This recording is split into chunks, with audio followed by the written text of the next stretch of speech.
ये प्रज्ञा की बच्ची हर साल क्लास में फर्स्ट आती है, लेकिन इस बार किसी भी हालत में मुझे फर्स्ट आना है और इसके लिए मुझे कोई ऐसी तरकीब सोचनी पड़ेगी कि ये क्लास में टॉप ही ना कर पाए। प्रज्ञा पढ़ाई में बहुत ही अच्छी थी, जिस वजह से वो सभी टीचर्स की भी फेवरेट थी।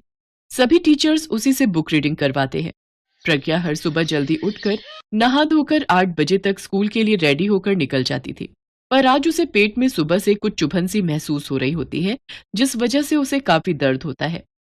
आह माँ, आज मुझे पेट में बहुत दर्द हो रहा है। उसकी माँ सुमन उसके पास आती है और कहती है, पेट दर्द हो रहा है?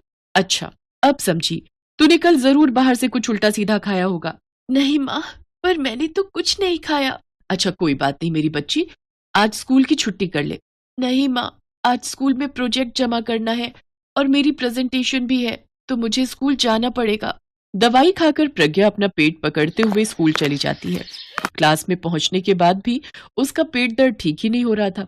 पेट दर्द होने के कारण आज वो चुपचाप ही थी। उसे चुपचाप देखकर उसकी फ्रेंड निशा ने उससे पूछा, क्या हुआ प्रज्ञा, आज तो इतना चुप क्यों है और तेरा चेहरा भी बड़ा उतरा हुआ लग रहा है। हाँ, पेट में बहुत तेज दर्द हो रहा है, ना जाने क्यों, ऐसा दर्द तो मुझे आज से पहले कभी नहीं हुआ। तभी क्लास में इंग्लिश के टीचर आ जाते हैं। सभी बच्चे जोर से गुड मॉर्निंग कहकर उनका स्वागत करते हैं। आज क्लास में प्रोजेक्ट प्रेजेंटेशन का दिन है प्रज्ञा, आई होप तुमने अच्छे से तैयारी की होगी। जी सर। तो फिर यहाँ आकर बोर्ड पर अपनी प्रेजेंटेशन दो। बेचारी प्रज्ञा दर्द में तड़पती हुई बोर्ड की तरफ जाती है। तभी सौम्या उसे देखती है। कुछ तो हुआ है इसे, जो इतनी तकलीफ में है। आज कहीं ये कोई गड़बड़ ना कर दे प्रेजेंटेशन देने में। प्रज्ञा जैसे ही प्रेजेंटेशन देने लगी तो उसका पेट और भी तेज दर्द करने लगा और वो पेट पकड़कर खड़ी हो गई। तभी सौम्या ने देखा कि उसकी स्कर्ट पर खून के लाल धब्बे लगे हुए हैं और वो जोर से चिल्लाते हुए कहने लगी, अरे वो देखो, प्रज्ञा की स्कर्ट तो खून से पूरी लाल हो गई है। ये बात सुनकर सारी क्लास प्रज्ञा की स्कर्ट की तरफ देखने लगी और हंसने लगे। प्रज्ञा ने जब अपनी स्कर्ट की ओर देखा तो स्कर्ट में सचमुच के खून के धब्बे लगे हुए थे। ये देखकर वो घबरा जाती है, क्योंकि वो नहीं जानती थी कि उसकी स्कर्ट पर ये खून कहाँ से लगा। साथ ही क्लास में सभी बच्चे अभी छोटे थे, तो वो भी नहीं जानते थे कि आखिर खून आया कहाँ से। सभी बच्चे हंसते हुए उसका मजाक उड़ाते हैं। प्रज्ञा को अपनी इंसल्ट होती देख बहुत बुरा लगता है और वो क्लास से बाहर भाग जाती है।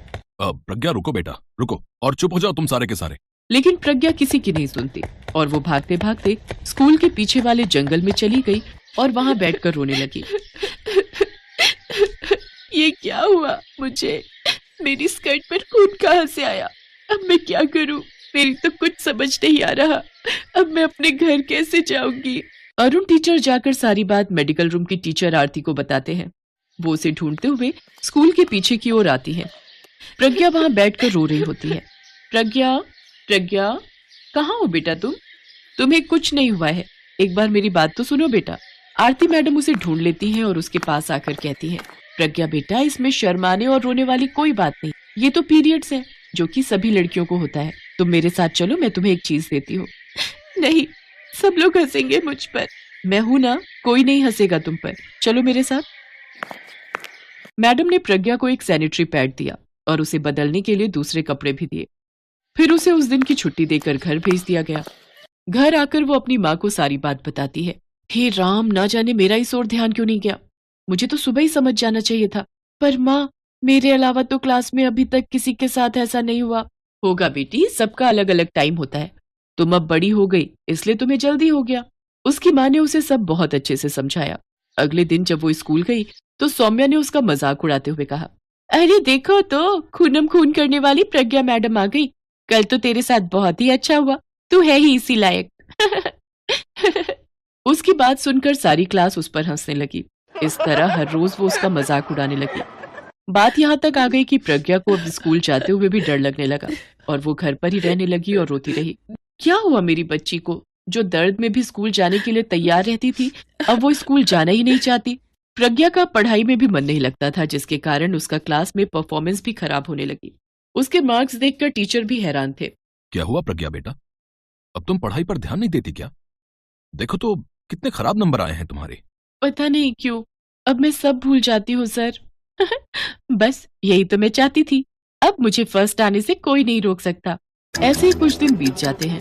उसके एग्जाम आ जाते हैं, लेकिन प्रज्ञा का ध्यान पढ़ाई में कम और इस ओर ज्यादा रहता था कि कहीं फिर से उसकी स्कर्ट पर खून के धब्बे तो नहीं लग गए। वो हर पल इसी खौफ में जीने लगी, जिस वजह से उसका रिजल्ट भी बेहद खराब आता है। और रिजल्ट खराब होने के कारण सौम्या क्लास में फर्स्ट आ जाती है। ये मैं फर्स्ट आ गई, मैंने उस प्रज्ञा की बच्ची को हरा दिया। ये वो खुशी के मारे फूले नहीं समा रही थी, लेकिन तभी सबकी नजर सौम्या की स्कर्ट पर गई, जिस पर खून के धब्बे लगे हुए थे। अरे वो देखो, सौम्या की स्कर्ट पर लाल खून के निशान। सौम्या अपनी स्कर्ट की तरफ देखती है। हे भगवान, ये क्या, मेरी स्कर्ट में भी खून के निशान, लेकिन ये मेरी स्कर्ट पर कैसे आए? वो शर्म के मारे क्लास से भागने लगी, लेकिन तभी प्रज्ञा ने उसका हाथ पकड़ लिया और कहा, रुक जाओ सौम्या, इसमें घबराने की कोई बात नहीं है। ये तो हम लड़कियों के लिए गर्व की बात है। हाँ सौम्या बेटा, ये सब नॉर्मल है और ये हर लड़की के साथ होता है।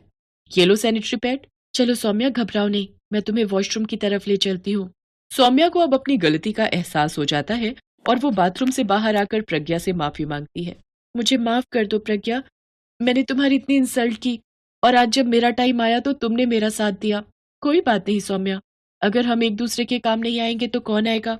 इसके बाद वो दोनों पक्की सहेलियां बन गई और प्रज्ञा के मन से भी डर निकल गया। अब वो फिर से अच्छी पढ़ाई करके क्लास में फर्स्ट आने लगी। अब सौम्या को भी समझ आ गया था कि पीरियड्स को लेकर हंसना या मजाक उड़ाना अच्छी बात नहीं है, बल्कि पीरियड्स होना तो एक अच्छी बात है।